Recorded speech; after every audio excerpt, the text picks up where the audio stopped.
أعوذ بالله من الشيطان اللعين الرجيم. بسم الله الرحمن الرحيم. الحمد لله رب العالمين، الصلاة والسلام على أشرف الأنبياء والمرسلين سيدنا أبي القاسم محمد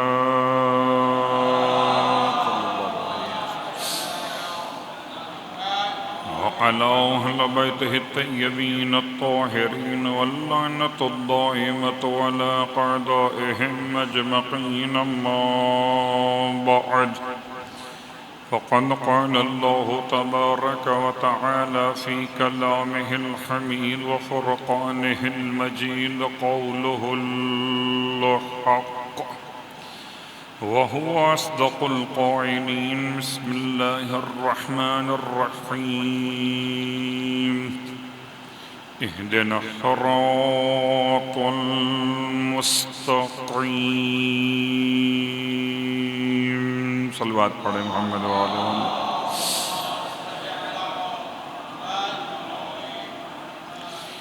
تمام تعریفیں اس خدائے بزرگ و برتر کے لیے جسے آل محمد نے اپنا خدا کہہ دیا ہے، اور تمام ہدیہ درود و سلام ان نزوات مقدسات کے لیے جنہیں خدا نے خود اپنا کہہ دیا ہے. الحمدللہ الذی جعلنا من المتمسکین بالقرآن العظیم وجعلنا من المتمسکین بولایت علی ابن ابی طالب علیہ السلام.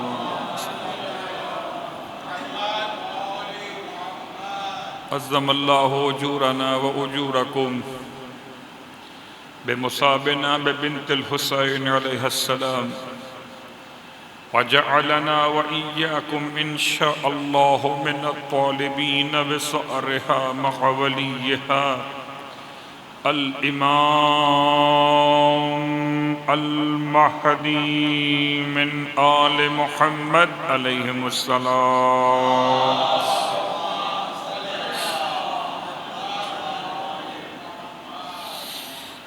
اما بعد، فرش عزائے سرکار سید الشہداء آپ کی خدمت مقدس میں ایک ادنا سے طالب علم کی حیثیت کے ساتھ اس دولت یقین کو لیے ہوئے حاضر خدمت کہ بارگاہ معصومین میں ایک جملہ بھی شرف قبولیت پا گیا.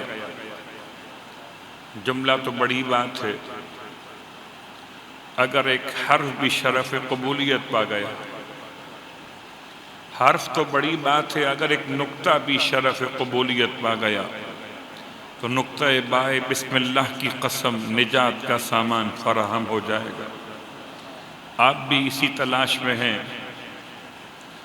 کہ شہزادی کونین کو پرسہ پیش کر سکے.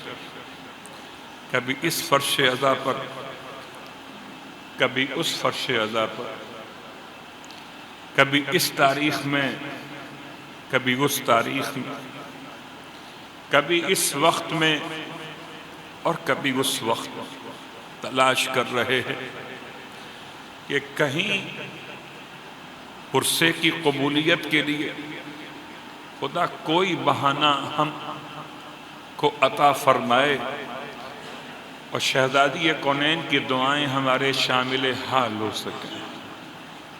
انشاءاللہ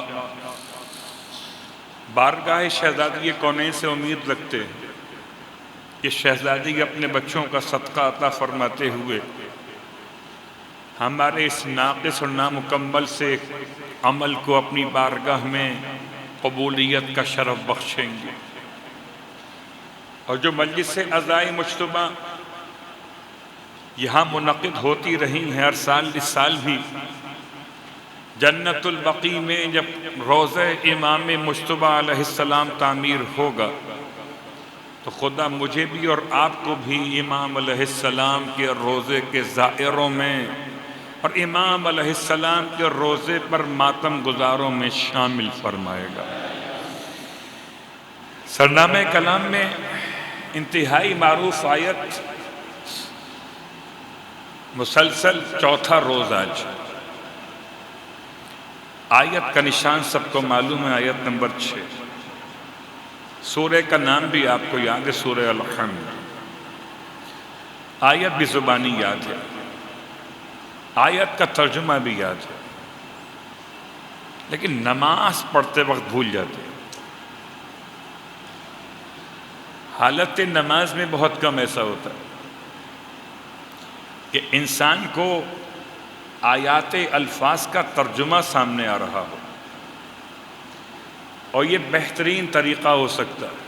یاد رکھیے کہ نماز میں توجہات کے حصول کے لیے جتنے آداب ہیں ان کا خیال کرنا چاہیے۔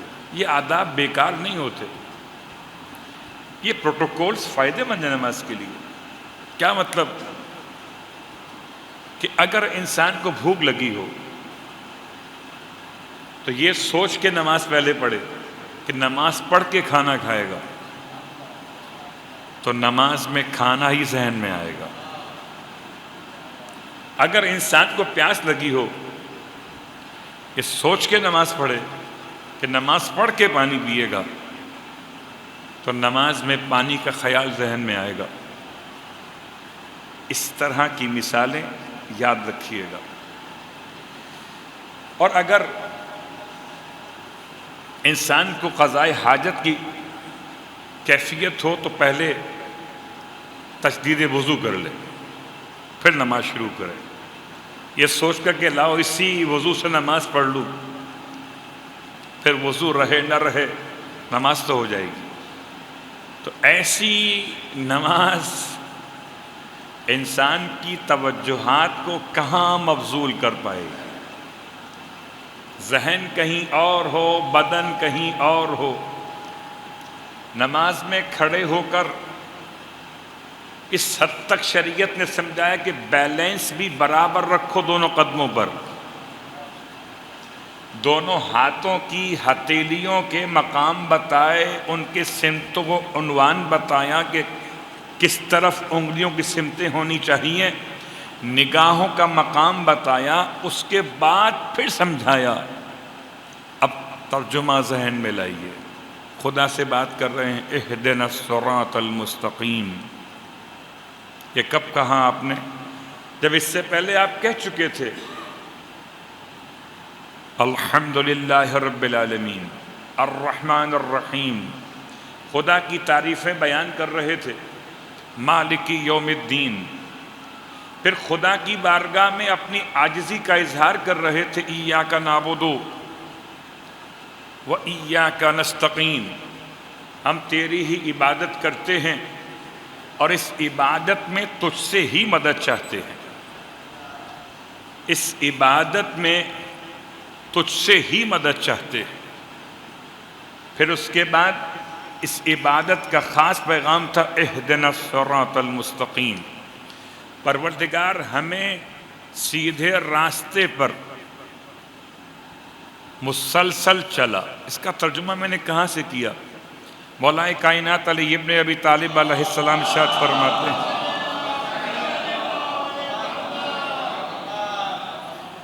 کہ یہ اہدنا الصراط المستقیم کا ترجمہ ادم لنا توفیقک الذی بہ اطعناک فی ماضی اعمارنا وکذالک نطیع فی ایام مستقبلنا۔ امام فرماتے ہیں ادم، دائمی کر دے۔ جب آپ یہ جملہ نماز میں پڑھ رہے ہیں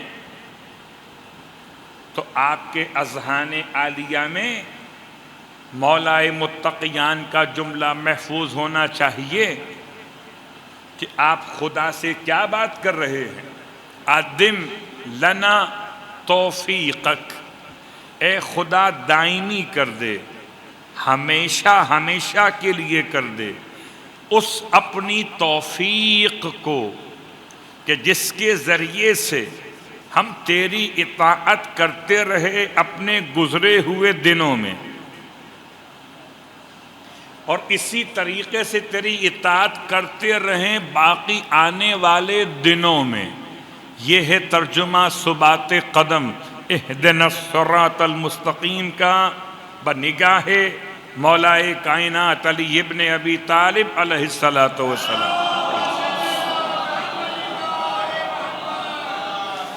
اور ساری مثالیں ہو سکتی ہیں، یاد رکھیں ہر مثال بطور مثال تو ہو سکتی ہے مگر مکمل کبھی بھی نہیں ہوتی، یہ تشبیہات ہو سکتی ہے۔ جب کبھی آپ استعمال کر رہے ہوں انٹرنیٹ،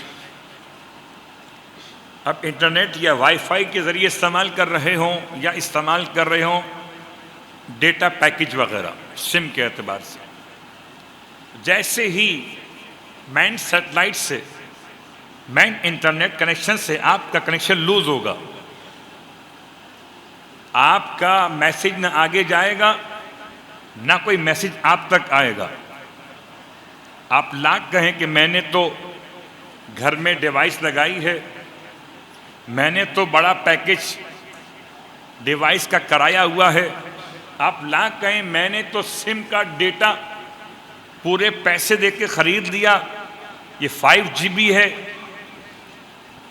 یا یوں سمجھ لیں کہ ان تمام مسائل کو سامنے رکھتے ہوئے آپ کو مسلسل انٹرنیٹ سے کنیکشن چاہیے، تب تو آپ کا میسج آگے جائے گا اور کہیں سے آپ کے پاس آئے گا۔ اگر 1 ملی مائکرو سیکنڈ کے لیے بھی کنیکشن لوز ہوا تو وہ گھومتا رہے گا، آپ کا میسج آپ کے سامنے جائے گا نہیں۔ اب سمجھ میں آ رہا ہے؟ کلمہ پڑھ لینا اور ہے، وضو کر لینا اور ہے، مصلی پہ آ جانا اور ہے، اور کنیکشن کا برقرار رہنا اور ہے۔ اہدنا الصراط المستقیم۔ اللہم صلی علی محمد وعلی محمد۔ اس کی بہت ساری مثالیں ہو سکتی تھیں، میں نے آپ کی خدمت میں اشارہ مکمل کیا۔ جیسے ہی کنیکشن لوز ہوا، عدم لنا توفیق، امام فرماتے ہیں جب یہ پڑھو جملہ تو ہدایت میں ثبات قدم خدا سے مانگو، ہدایت دائمی مانگو۔ ربنا حب لنا من لدنک رحمہ، پروردگار اپنی بارگاہ سے ہمیں رحمت عطا فرما دے۔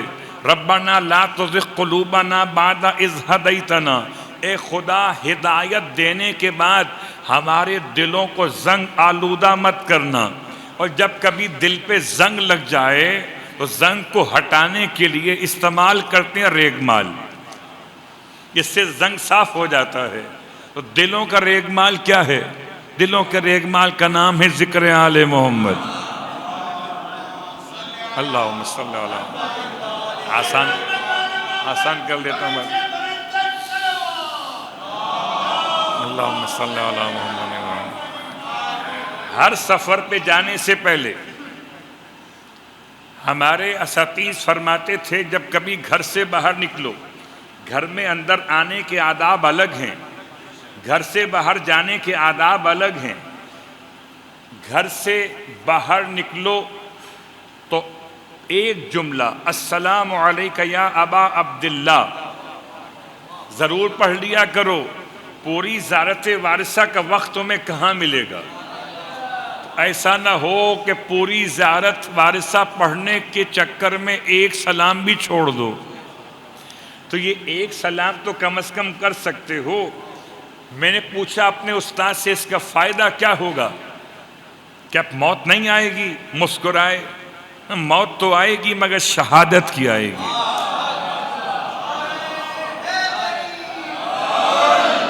موت تو آئے گی۔ اللہم صلی علی محمد وعلی۔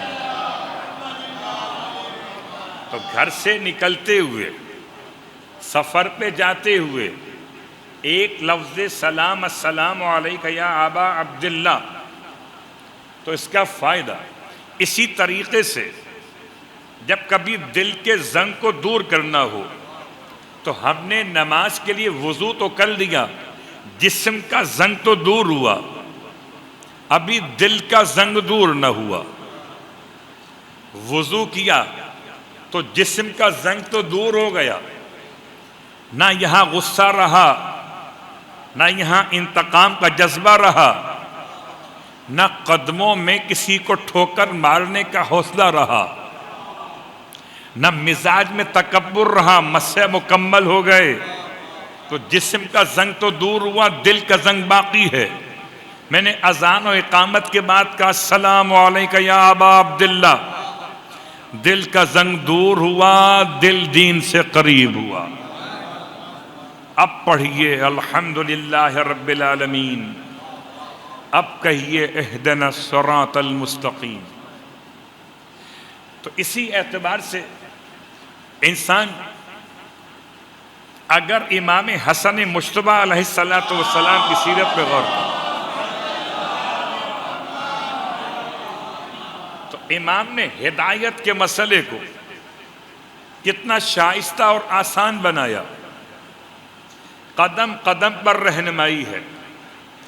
کبھی سوال تفسیر قرآن ہے تو جواب دینے والا مفسر قرآن ہے، کبھی سوال علم کائنات ہے تو جواب دینے والا معلم کائنات ہے، کبھی سوال لوح محفوظ ہے تو جواب دینے والا قاری لوح محفوظ ہے، کبھی سوال علم غیب ہے تو جواب دینے والا صاحب علم غیب ہے۔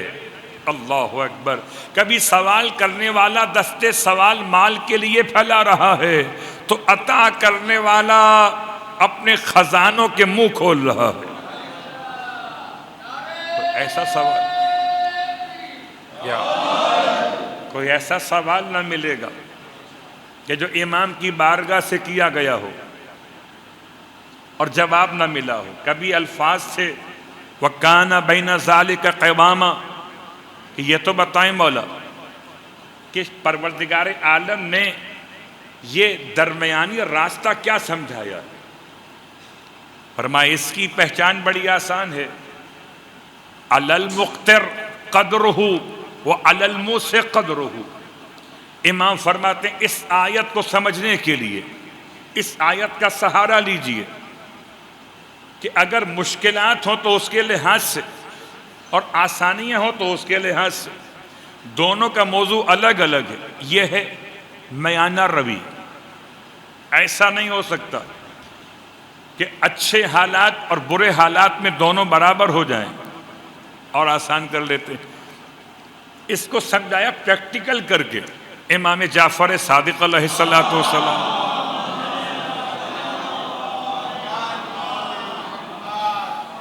کبھی کبھی ہم پریشان ہوتے ہیں نا کہ یا تو افراط ہو جاتا ہے یا تفریط ہو جاتی ہے۔ افراط اور تفریط یعنی بخل یا اسراف، حالانکہ یہ بہت تفصیلی موضوع ہے۔ بخل ہر ایک کا برابر نہیں ہوتا، عالم کا بخل اور ہے، عاقل کا بخل اور ہے، ماتمی کا بخل اور ہے، نمازی کا بخل اور ہے، تبرک بانٹنے والے کا بخل اور ہے، لینے والے کا بخل اور۔ تو جیسے جیسے منصب تبدیل ہوں گے ویسے ویسے بخل کی تعریف بدلے گی، اور ایسے ہی اسراف میں بھی ہر ایک کا اسراف الگ ہوگا۔ غریب کا اسراف الگ ہے، متوسط طبقے کے افراد کا اسراف الگ ہے، امیر کا اسراف الگ ہے، ارے پانی کا اسراف الگ ہے، روٹی کا اسراف الگ ہے۔ اللہ اکبر۔ ان تمام مسائل میں جب امام سے پوچھا گیا بولا یہ درمیان کا راستہ کیا ہوتا ہے؟ لوگ کہتے ہیں خیر الامور اوسطها، نہ افراط کیجئے نہ تفریط کیجئے، بیچ کا راستہ چن لیجئے۔ یہ کیا ہوتا ہے؟ امام نے جواب میں پریکٹیکل پیش کیا، بالکل ایسے جیسے لیبارٹری میں کوئی پروفیسر سمجھاتا ہے۔ کیا سمجھائے گا کوئی پروفیسر کسی طالب علم کو جو حجت خدا، خلق خدا کو سمجھا گئے؟ آپ نے اچھا لیبارٹری میں پریکٹیکل کرنے کے لیے لیبارٹری چاہیے، تمام انسٹرومنٹس چاہیے، یہاں تو کچھ بھی نہیں چاہیے۔ امام خاک پر بیٹھ گئے، سامنے والے کو بٹھا لیا، آپ نے اپنے دست امامت کو بڑھایا اور اپنی مٹھی میں خاک کو بھر لیا، ریت کو بھر لیا، اور ریت کو بھر کے بڑی شدت سے انگلیاں بند کر لیں، ایسے بند کی کہ ایک ذرہ بھی اب نکل نہیں پا رہا۔ بہت غور کیجئے گا، فرمایا یہ ہے بخل کہ جو ملے اسے پکڑ کے رکھو، ایک ذرہ بھی نکلنے نہ پائے۔ بہت غور کیجئے گا۔ پھر امام نے اپنے دست مبارک کی بند انگلیوں کو پورا کھول دیا۔ جیسے ہی پورا کھولا تو جتنا ریت کے ذرات تھے سب گر گئے، اسراف ہے۔ پھر اٹھایا ریت کو اور اٹھا کے نہ پورا سخت بند کیا نہ پورا کھولا، بیچ میں رکھا، کچھ ریت گری کچھ باقی رہ گئی۔ فرمایا یہ ہے درمیانی راستہ کہ نہ سارا جائے نہ سارا رہے، کچھ جائے کچھ رہے، یہ خیر الامور اوسطھا۔ یہ ہے معیشت کے اعتبار سے، بہت ساری مثالیں ہو سکتی ہیں۔ تو جب کبھی کوئی سائل ہدایت سمجھنے کے لیے ہاتھیان برحق کے پاس پہنچا تو راستہ بتایا گیا۔ کبھی راوی ایک سوال لے کر پہنچا امام مجتبیٰ علیہ السلام کی بارگاہ مقدس میں،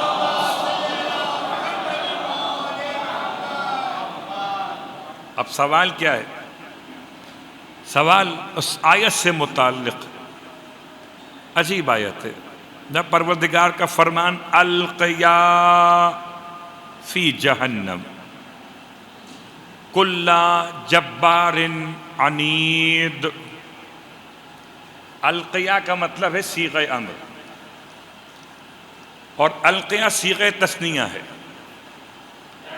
یعنی خدا کسی دو سے کہتا ہے کہ تم دو پھینک دو،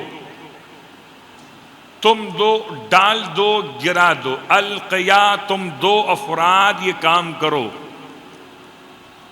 فی نار جہنم جہنم کی آگ میں۔ کسے پھینک دو؟ کل ہر ایک کو کہ جو ہو کافر، جابر اور عنید۔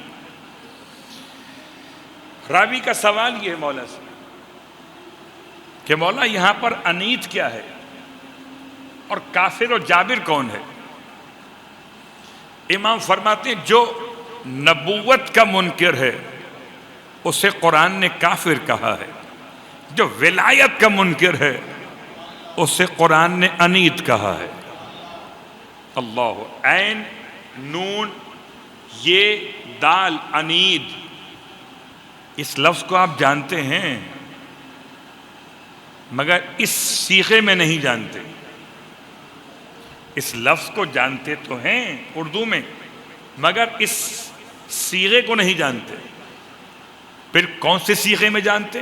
بغض و عناد، عین نون الف دال، اس سے بنا ہے عنید۔ تو جو مصطفیٰ کا دشمن ہو اسے قرآن کافر کہتا ہے، جو مرتضیٰ کا دشمن ہو اسے قرآن مبغض کہتا ہے۔ یا علی، اب یہ دو تو واضح ہو گئے، وہ دو کون ہیں جو ڈالیں گے؟ صلوات پڑھیں محمد و آل محمد۔ یہ دو تو واضح ہو گئے کہ کافر و جابر کون ہے اور عنید کون ہے، تو القیا کون ہیں؟ امام فرماتے ہیں یہ دو شخصیات، یا محمد و یا علی، ایک محمد اور ایک علی، ان دو سے پروردگار فرمائے گا اپنے اپنے دشمن کو اٹھا کے جہنم میں ڈال دو۔ اللہ اکبر. کل کی بات سے آج کی بات مل رہی ہے.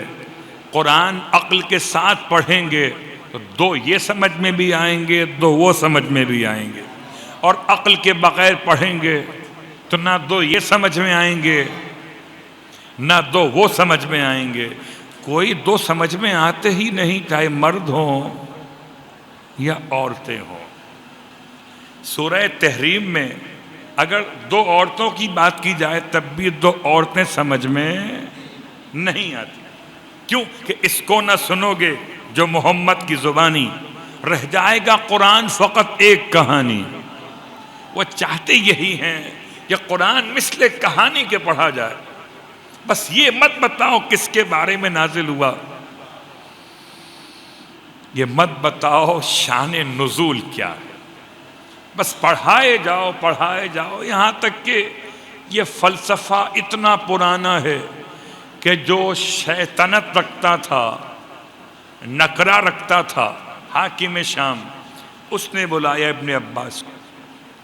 اور بلانے کے بعد کا ابن عباس، ہم نے سنا تم فضائل علی بیان کرتے ہو.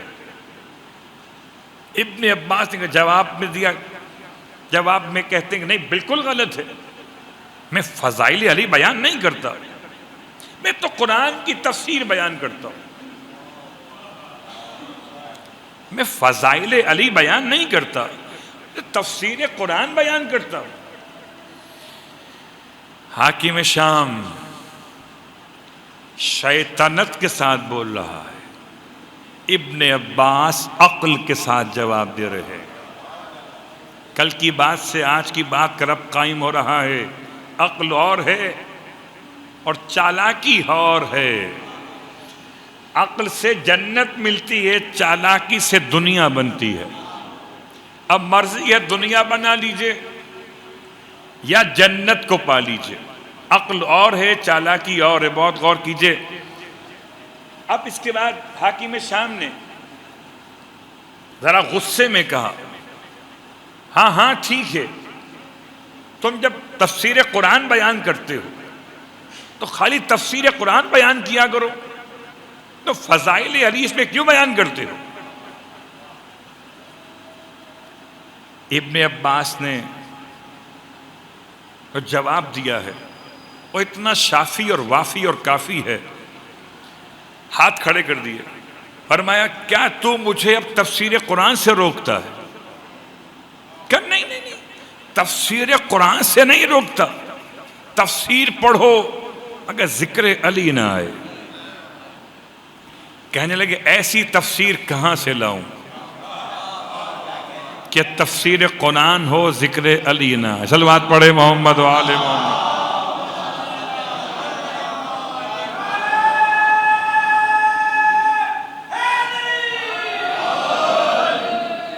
عزیزان گرامی قدر، ہمارے اور آپ کے رہنماؤں نے، ہادیان برحق نے ہر ایک مسئلے پر ہدایت کی بات کو واضح کیا.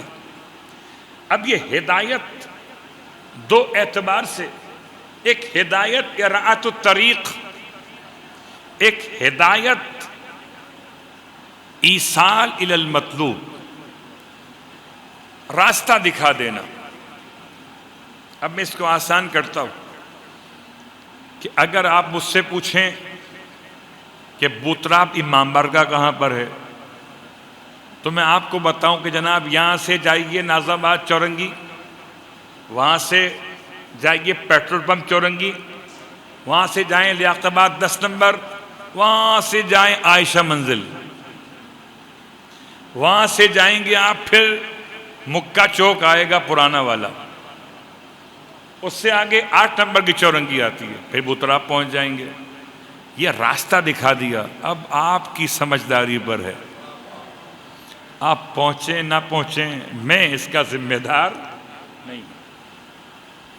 اور قسم بخدا بہت سارے راستہ بتانے والے راستہ بتانے میں مہارت نہیں رکھتے. کیوں؟ مثال دیجیے گا. اس لیے میں کھڑا ہوا ہوں یہاں رضویہ میں، آپ کھڑے ہوئے چورنگی پر. اب میں آپ سے کہوں سیدھے ہاتھ پہ مڑ جائیے، تو میرا سیدھا ہاتھ اور ہے آپ کا سیدھا ہاتھ اور صلوات پڑھے محمد و آل محمد، غور کیجئے گا ورنہ کبھی آزما لیجئے گا۔ ہم نے تو اتنا آزمایا ہے کہ جب کسی غیر تجربہ کار سے ہم نے راستہ پوچھا امام بارگاہ کا، مجلس والے گھر کا، تو اس نے کیا بتایا؟ اچھا، اگر کوئی ہم مجلس پڑھنے جا رہے کسی گھر میں اور راستہ پوچھا کسی صاحب سے فون پر، اب اگر وہ خود گھر کے فرد نہ ہوں تو راستہ بتائیں گے وہ جس سے وہ خود آتے ہیں، انہیں کیا پتا ہم کہاں سے آتے ہیں؟ بہت غور کیجئے گا، بہت آسان سی مثال ہے کہ راستہ بتانے والے اراۃ الطریق کے مسئلے میں راستہ دکھاتے تو ہیں مگر ہر راستہ دکھانے والا، اس لیے کہ اس کا سیدھا ہاتھ اور ہے، آپ کا سیدھا ہاتھ اور ہے۔ وہ کہے گا دیکھو سیدھے ہاتھ پر دکان ہے، اب میں سیدھا تو یہ والا ہے، کہاں دیکھوں؟ یہاں دیکھوں یا یہاں دیکھوں؟ ارے الٹے ہاتھ پہ دیکھو، دکان ہے دودھ والے کی، کون سا الٹا ہاتھ؟ اس لیے ایک خاص جملہ ہے، جب کبھی انسان کو میپ کے ذریعے سے کہیں پہنچنا ہوتا، میں مثال دیتا ہوں آپ کو مینا کی۔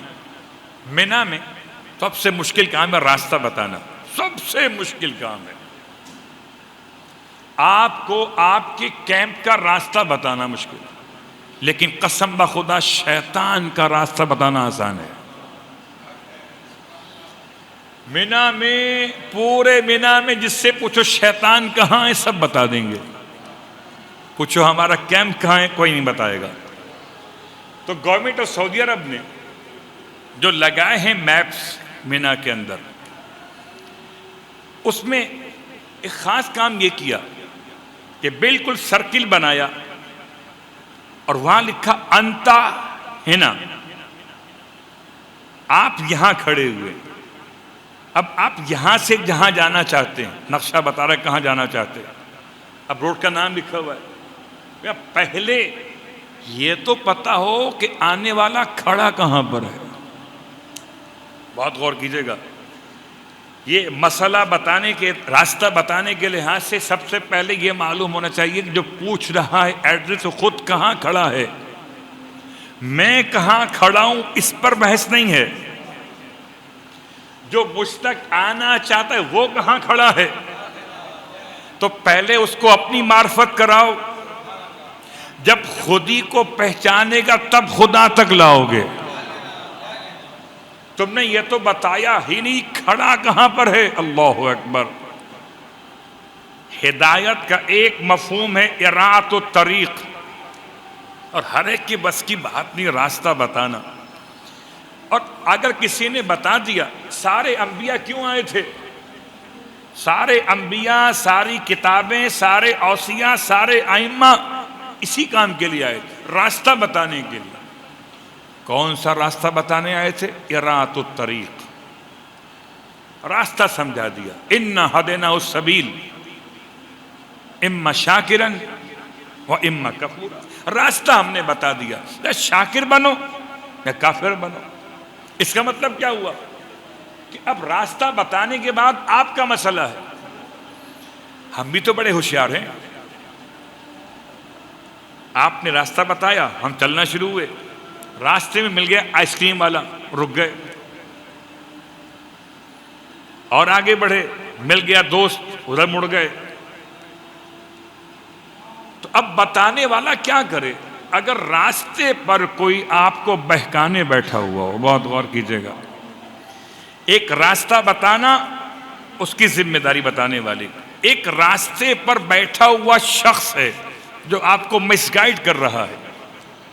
چلیے شاید میں اس کو اور آسان کر سکوں، کبھی کبھی ہم کراس چیک کرتے ہیں نا، میں نے آپ سے پوچھ لیا کہ رائٹ یا left, second left second right کہاں مڑنا ہے، پھر میں نے کراس چیک کیا، بیٹھے ہوئے دکاندار سے پوچھا، ٹھیلے والے سے پوچھا کہ بھائی یہ بتاؤ کہ وہ مجلس 512 میں کہاں ہو رہی ہے؟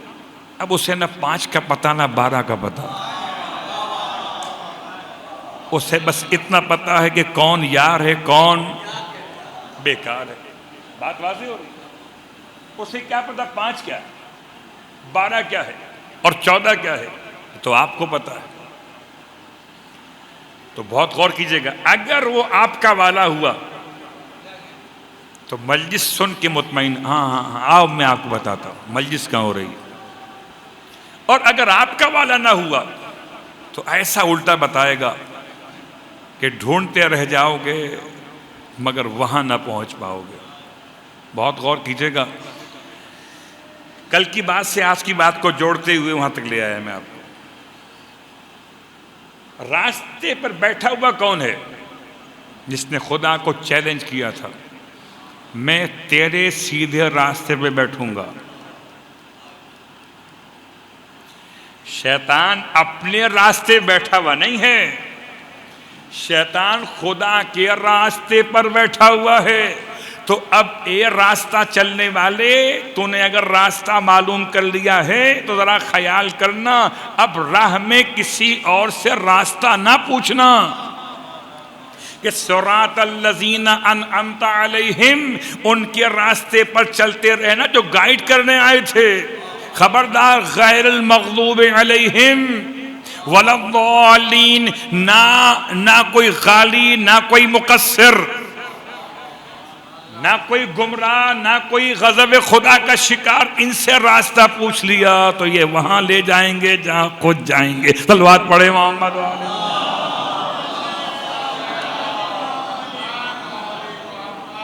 بات واضح ہو گئی؟ صراط الذین انعمت علیہم۔ اور یہ راستہ بتاتے بتاتے کل ہم وہاں پر پہنچے تھے کہ جہاں نماز کے دوران آنے والے شکوک کا علاج بس شکل دعا بیان کیا، اور چونکہ بڑی مشکلات ہیں، ان مشکلات میں ایک مشکل قرض کی ادائیگی کی مشکلات ہیں۔ بہت غور کیجئے گا، اگر انسان کبھی قرض لے لے، بڑے سنہرے خواب دکھاتے قرض دینے والے، اور ایک دفعہ قرض لے لیجئے تو پھر گلے میں آ جاتے۔ ایسا ہی شخص ہے جو پہنچا خدمت امام جعفر صادق علیہ السلام،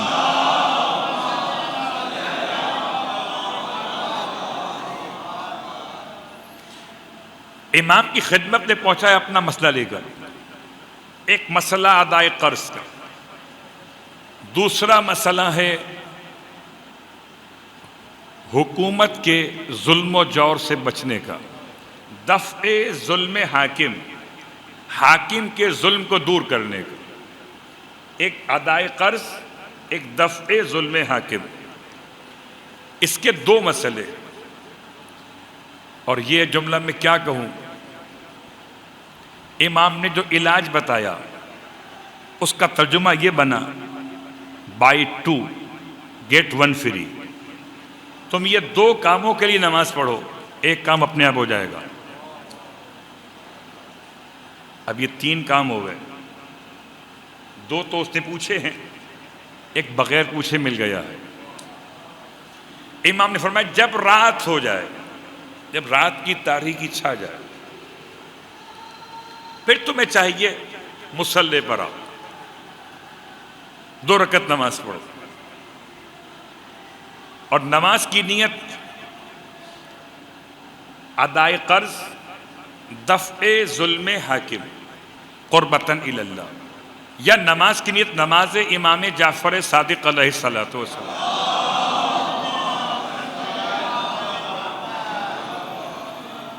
ایسے کبھی آج جب دعائے کمیل پڑھتے ہیں تو کمیل کا نام نکالتے ہیں وہاں سے؟ نہیں نکالتے۔ تو امام کی دی ہوئی نماز ہے، امام کے نام سے پڑھ سکتے۔ پڑھنی کیسے؟ رکعت اول میں الحمد کے بعد پڑھیے آیت الکرسی۔ جب آیت الکرسی جب پڑھی جاتی ہے تو یہ آیت ہے، سورہ نہیں ہے، تو بسم اللہ کے بغیر ہوگی۔ اور اگر آیت الکرسی میں معصوم کی روایت میں تاکید نہ آئی ہو کہ پڑھو ہم فیہا خالدون تک، تو اس سے مراد ہے علی العظیم تک پڑھنا۔ خلاصہ یہ بنا کہ آپ کہاں تک پڑھیں گے؟ علی العظیم تک۔ اب یہ الحمد کے بعد آیت الکرسی ایک مرتبہ، اس کے بعد رکوع، سجود، رکعت اول مکمل۔ رکعت دوم میں الحمد کے بعد سورہ الحشر کی آخری 4 آیات، لو انزلنا هذا القرآن على جبل لرأيته خاشعا متصدعا من خشیت اللہ، یہ آیت نمبر 21 ہے، 21 سورہ الحشر کی۔ تو 21، 22، 23 اور 24 4 آیات۔ اگر زبانی یاد نہیں ہے دیکھ کے پڑھ لیجئے، دیکھ کے نہیں پڑھ سکتے سن کے پڑھ لیجئے، اور سن کے بھی نہیں پڑھ سکتے تو پھر جو یاد ہے وہ پڑھ لیجئے، اور پھر کسی سے کہیے وہ آپ کی نیابت میں پڑھ دے۔ نیابت میں بہت سارے کام ہو سکتے ہیں، جب نیابت میں نیاز کھائی جا سکتی ہے۔ بھائی میں تو جا رہا ہوں، میرے سے کہ آپ صلوات پڑھیں محمد و آل محمد۔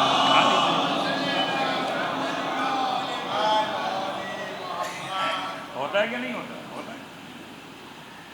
تو یہ اظہار محبت کی بات تھی کہ یہ اگر آپ نہ پڑھ سکیں یہ 4 آیتیں تو سن کے پڑھ لیں، دیکھ کے پڑھ لیں، ورنہ کسی سے پڑھوا لیں۔ لیکن ہے یہ حصہ نماز کا امام کے فرمان کے مطابق۔ یہ 2 رکعت نماز تمام ہو گئی۔ الحمد، سورہ الحشر کی آخری 4 آیتیں، پھر قنوت، پھر رکوع، سجود، تشہد، سلام، نماز تمام۔ اب اس کے بعد بحق ھذا القرآن، قرآن سر پہ رکھیں، بحق ھذا القرآن وبحق من ارسلتہ بہ، اس قرآن کے حق کا واسطہ اور اس کا حق کا واسطہ کہ جس کے ذریعے تو نے قرآن کو بھیجا، وَبِحَقِّ كُلِّ مُؤْمِنٍ مَدَحْتَهُ فِيهِ، اور واسطہ اس ہر مومن کے حق کا جس کی تعریف تو نے اس قرآن میں کی ہے۔ اب مجھے بتائیں بالکل صراط الذین انعمت علیہم بھی آ گیا کہ نہیں آیا؟ پورے قرآن میں جس جس کی تعریف کی ہے، پچھلوں میں، اگلوں میں، مردوں میں، عورتوں میں، ان سب کے حق کا واسطہ۔ بحق کل مومن مدحتہ فیہ وبحقک علیہم، اور جو تیرا حق ان پر ہے اس حق کا واسطہ۔ فلا احد اعرف بحقک منک، اور بھلا کون زیادہ بہتر جان سکتا ہے کہ تیرا حق ان پر کیا ہے۔ بکا یا اللہ 10 مرتبہ۔ میں نے اس لیے اس کو اتنی دقت سے بیان کیا کہ ہم شب قدر میں تو اس عمل کو انجام دیتے ہیں مگر نماز کے بغیر، وہاں یہ نماز ہی پڑھی جاتی ہے، اور تھوڑا سا الفاظ دعا میں بھی کچھ فرق آپ کو محسوس ہوگا۔ بحق ھذا القرآن شروع ہو رہے، اس کا میں ایڈریس آپ کو گائیڈ کروں گا، اگر ایسے یاد نہ ہو پایا ہو ترجمے کے بعد بھی تو آپ دیکھ کے پڑھ لیجیے۔ بیکا یا اللہ، تجھ کو تیرا ہی واسطہ ہے اللہ، 10 مرتبہ۔ اس کے بعد اب جو آپ پڑھتے ہیں شب قدر میں، بیکا یا اللہ بے محمد، اب یہاں بے محمد نہیں ہے، یا محمد ہو 10 مرتبہ، یا علی ہو 10 مرتبہ، یا فاطمہ تو 10 مرتبہ، یا حسن ہو 10 مرتبہ، یہاں تک کہ امام زمانہ علیہ السلام تک۔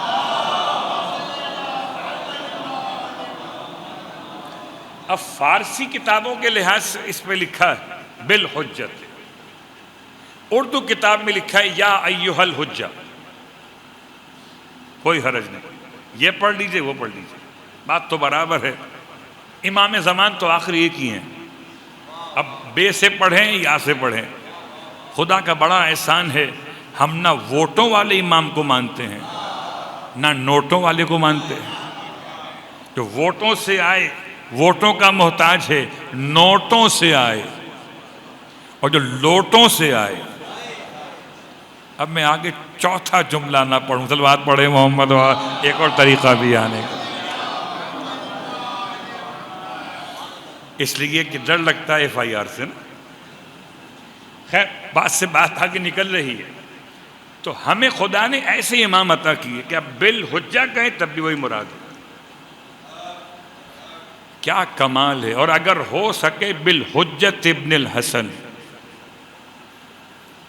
یعنی امام حسن مجتبیٰ کے اسم گرامی حسن کو خدا نے ایسا مسلسل کیا کہ آخری امام کو جب بھی یاد کیا جائے گا خون حسین کا ہوگا، فرزند حسن کا کہلائے گا۔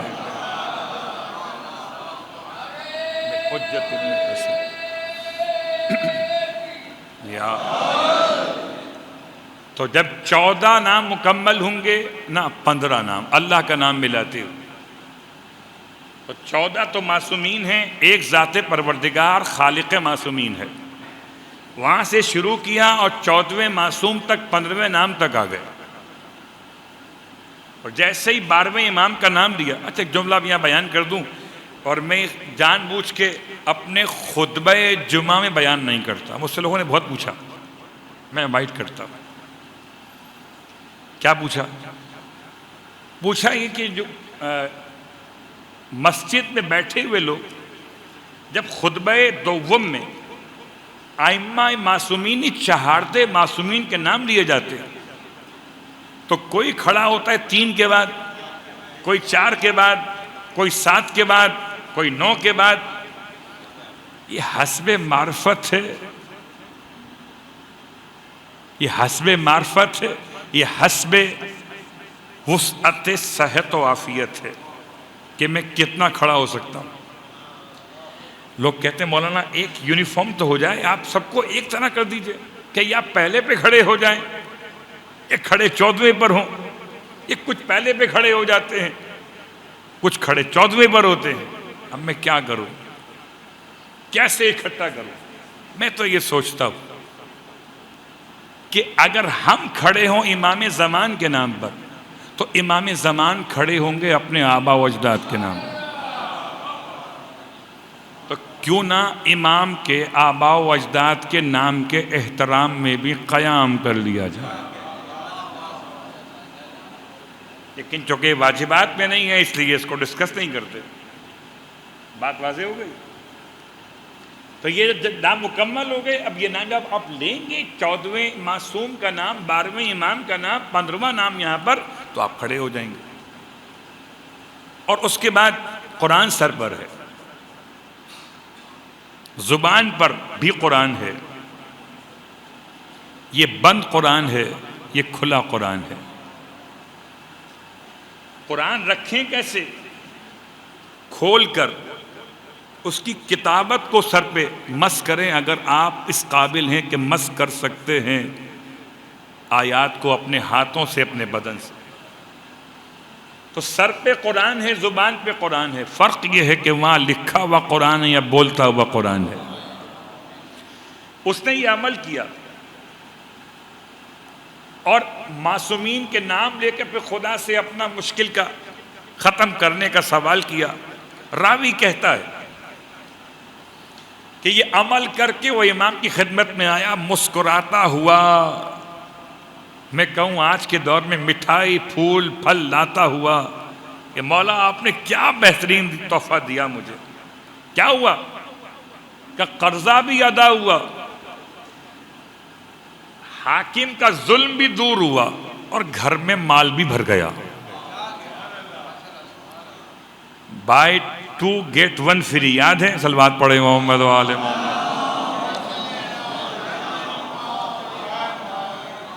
بس آج کی حد تک بات تمام ہو گئی. تو یہ سب کا سب صدقہ آل محمد کا، ہر پریشانی کا حل، ہر مشکل کا حل. اللہ اکبر. زبان پر یہ نام کیا ہے؟ یاد رکھیں، مومن خودکشی نہیں کرتا، کہ خودکشی دیوانگی ہے، اور مومن دیوانہ ہوتا نہیں، مومن دانا ہوتا ہے، دیوانہ نہیں ہوتا. اس لیے کہ اگر کوئی دیوانہ بھی ہو اور اس پر یہ 14 کے نام پڑھ دیے جائیں، تو امام احمد بن حنبل تو اتنا سمجھے تھے کہ دیوانگی ختم ہو جاتی ہے. تو ہم کہتے ہیں پریشانی ختم ہو جاتی ہے. اتنا تو یقین رکھیں اپنے ہادیان برحق. دنیا کی پروڈکٹ بکتی ہے مارکیٹ میں، اب میں کیا نام لوں، کون سی کمپنی ہے، کیا بناتی ہے. ان کا سلوگن یہ ہے کہ نام ہی کافی ہے، بڑا بڑا لکھا ہوا ہے. پہنچ گئے آپ؟ نام ہی کافی ہے. تو یہ جھوٹ بول رہے ہیں، نام کافی نہیں ہے. اس کو چلانے کے لیے بجلی چاہیے، اس کو چلانے کے لیے بجلی چاہیے، بجلی کا بل بھرنے کے لیے پیسے چاہیے. نام کافی کہاں ہوا؟ نام کافی صرف آل محمد کا ہے. قرآن کافی نہیں ہے، قرآن کے لیے بھی آل محمد کا نام چاہیے. کہ اس کو نہ سنو گے جو محمد کی زبانی، رہ جائے گا قرآن فقط ایک کہانی. قرآن کو اطرت سے جدا کر کے تو دیکھو، ہر لفظ کہے گا ہیں 72 میرے معنی. اب ڈھونڈو کرسی کہاں لکھا، صلوات پڑھے محمد و آل محمد. وسع کرسیہ السماوات کل من علیہا فان ویبقی وجہ ربک وجہ ربک وجہ ربک. اللہ اکبر. بہت ساری مثالیں، گفتگو تمام کر رہا ہوں. اہدنا الصراط المستقیم. ایک صراط مستقیم کی ہدایت وہ ہے راستہ بتا دینا، مگر راستے پر شیطان بیٹھا ہوا ہے. بس یہ خیال ہے، شیطان خدا کے راستے پر بیٹھا ہوا ہے. اور جب خدا کے راستے پر بیٹھا ہے تو داڑھی بڑی کر کے بیٹھا ہے. کہ کوئی نمازی داڑھی منڈے کی بات تو نہیں مانے گا.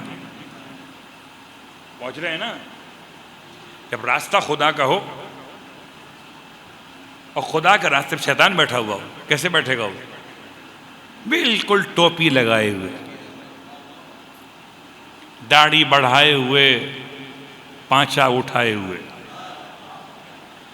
تاکہ جب کچھ کہے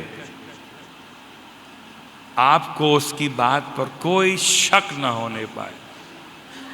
ہاں، اگر آپ اہل ولا ہوں تو حرکتوں سے پہچان جائیں گے. اب سمجھ میں آتا ہے کہ حرکتوں سے پہچاننے کے لیے نام کی برکت استعمال کرتے ہیں. اس نے کہا لفظ سلام، ہم نے کہا وعلیکم السلام یا علی مدد. یا علی مدد کہا، وہ نکل گیا کہ یہ بہکائے میں آنے والا نہیں. شیطان راستے پہ بیٹھا ہوا. اہدنا الصراط المستقیم. اور بات مکمل کرتے ہوئے ہدایت کا دوسرا مرحلہ بھی ہے، وہ ہے ہاتھ پکڑ کے پہنچانا. یہ صرف خدا ہی کرتا ہے، ہاتھ پکڑ کے پہنچائے. ورنہ سب کو راستہ دکھایا جاتا ہے، ہاتھ پکڑ کے پہنچایا نہیں جاتا. بس ہاتھ پکڑ کے پہنچانے کی روایت اس زائر قبر امیر المومنین کے لیے کہ جو اپاہج ہے. 1 سال پہلے کوفے میں آیا تھا اور بیماری کی بنیاد پر اپاہج ہو گیا. آیا تو صحیح تھا مگر معذور ہو گیا اور کوئی روزگار نہیں تھا.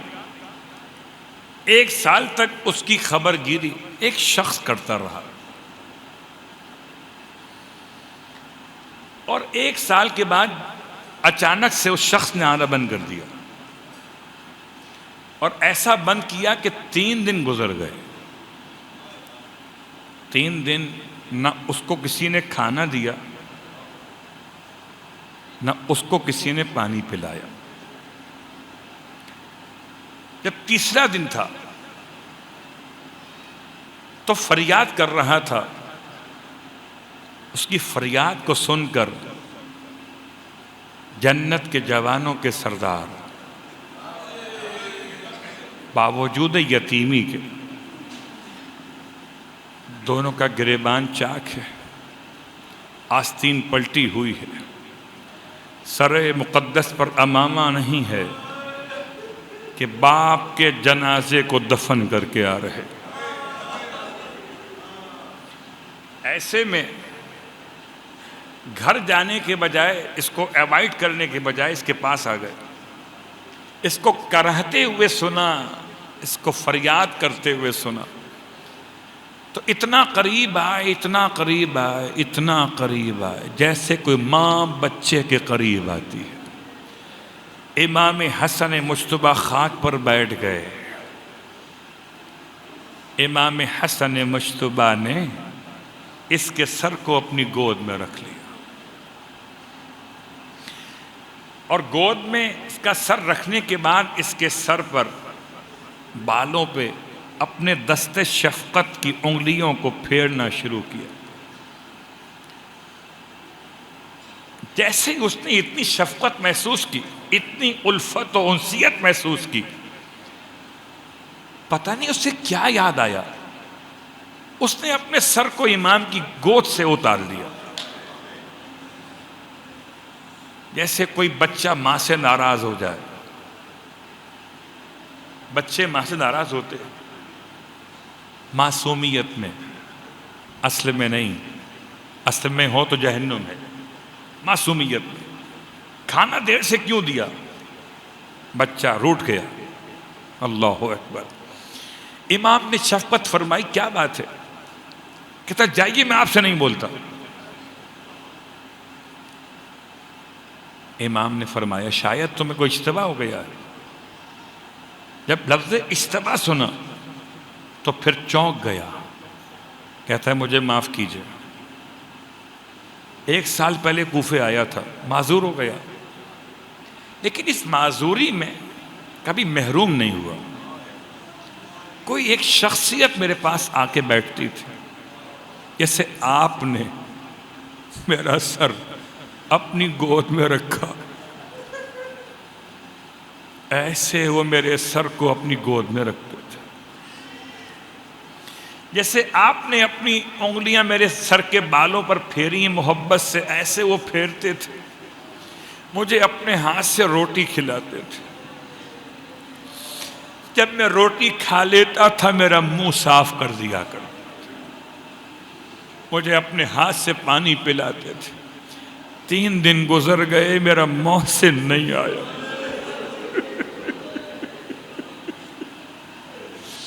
3 دن گزر گئے، میرا محسن نہیں آیا. امام نے ارشاد فرمایا کہ تمہارے محسن کا نام کیا تھا؟